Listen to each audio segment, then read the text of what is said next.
Okay, this is actually the most exciting thing that I want to talk about on today's show. This story all came from me one night watching YouTube, and it's about Saudi Arabia, of all places. It's about Saudi Arabia.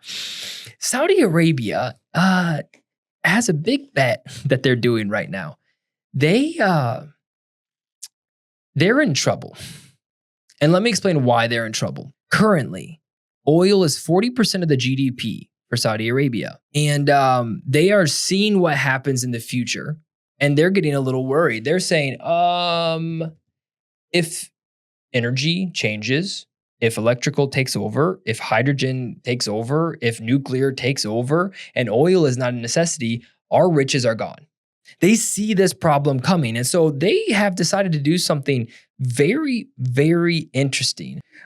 They have created a plan, and it is something called NEOM. NEOM is what Saudi Arabia believes is their future, right? Because like I said, oil is 40% of the GDP. They believe that NEOM adds 48 billion, 460,000 jobs by 2030, and gets tourism to 100 million visitors.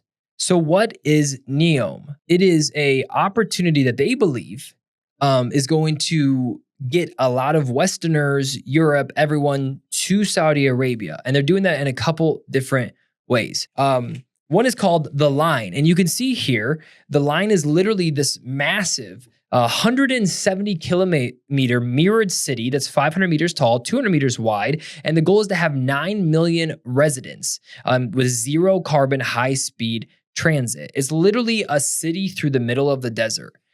That's their goal. And so let's watch a little clip about Saudi Arabia. This is NEOM, or here to be more precise, in the northwest of Saudi Arabia. But NEOM is more than a place. It's a home for people who dream big. Bigger than that. That's more like it. It'll be a hub for innovation, an entirely new model for sustainable living, the vision for a new future. In fact, that's how it got its name. But what will be there? There's Oxagon, a thriving city at the crossroads of the world, where advanced manufacturing will enable industries of the future. Trojana, a year-round mountain destination. And just remember to pack your skis when you visit. Or if skiing's not your thing, there's always Sindala, one of NEOM's many beautiful islands, perfect for some R&R. And The Line, a 500-meter high, 200-meter wide, 170-kilometer long city in the shape of, well, a line. No roads, cars, or emissions. And everything its 9 million residents could ever need within a 5-minute walk.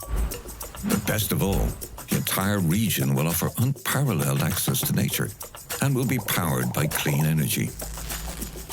All within easy reach of the rest of the world. But how will NEOM achieve these aims, you may ask? Within NEOM are 14 sectors, spearheaded by the world's best talent. Each sector has been designed to advance technology and push the very limits of human knowledge. Imagine NEOM as a prototype for a better future, a future for all. One being built to last. Sound good? Great. So when the world asks, what is NEOM? You'll know to answer that NEOM's a place that'll change the way we live on this planet. Simple, really.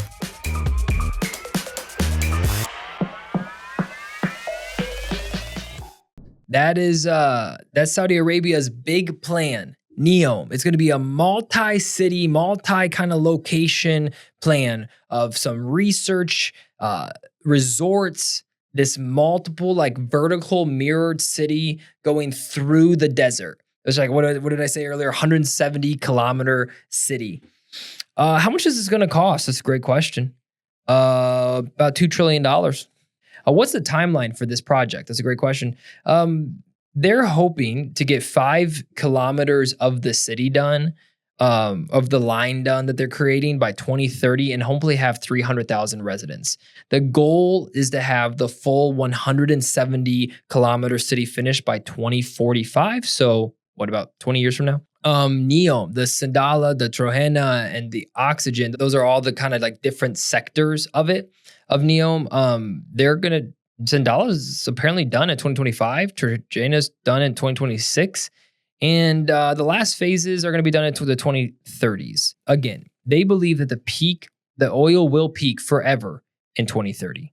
That's what they believe. And they are trying to create their next future, their next billion-dollar empire. So what are the problems that we see with this? Well, first of all, guys, we're talking about Saudi Arabia here. Like, we're talking about a culture that in the past hasn't been very kind to Westerners. Like, we're talking about a culture that generally is very demeaning towards women, a culture that in the past has not been really around to help in any capacity. And now they're trying to be like Dubai. They're trying to turn a once not very kind country to the Western world. Now they're trying to be the most welcoming country. In fact, there was a story about Saudi Arabia. They actually did pay people to move because the city of the line that they're moving to, and I'm probably going to bring that back up so you guys can just have that playing. The city that they are bringing people to and building the city, and the people that they're displacing, they are paying, and they are paying for them to move out of the way and get readjusted in a new spot. But there was a story of a man who did not want to move. You have to keep in mind, a lot of these cities and these homes have been in these families for generations. And you also have the Bedouins, who are like wilderness people. They live in the desert and they keep wandering through the desert with their herd. They don't want to be displaced from this city either. And so you actually had a petition of Bedouins and people signing this that they did not want this city. And then, in fact, you did have one person go online and make a video saying that he is not leaving, that the Saudi government is forcing family out of their home for these resorts, for all these things, and he was not moving. Well, that person is dead now. He died in a shootout with police because he would not leave his home when they were trying to demolish it. The other thing to keep in mind is that Saudi Arabia is not a democracy. It's a dictatorship. There's a king there. And they're trying to create a world that's welcoming to Westerners, and they have a massive, massive job. Like, to me, and I don't know what you guys think about this, let me know in the comments. This seems like, of the challenges they have, of the technology challenges, the building challenges, of building this city, building these resorts, building these research cities, getting it powered, all of those things, those are all like engineering marvels if they can pull it off. But even if they pull it off, their biggest challenge is the rest of the world, is convincing the rest of the world to come here, live here, work here, participate here, vacation here. That's their biggest issue. It's not going to be just the cost or just the engineering of it. Is, can they convince Americans to come here?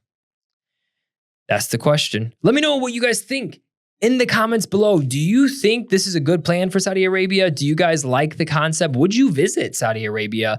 Would you vacation there? Let me know in the comments. Thank you so much for watching this video. Please subscribe. Appreciate you guys a lot.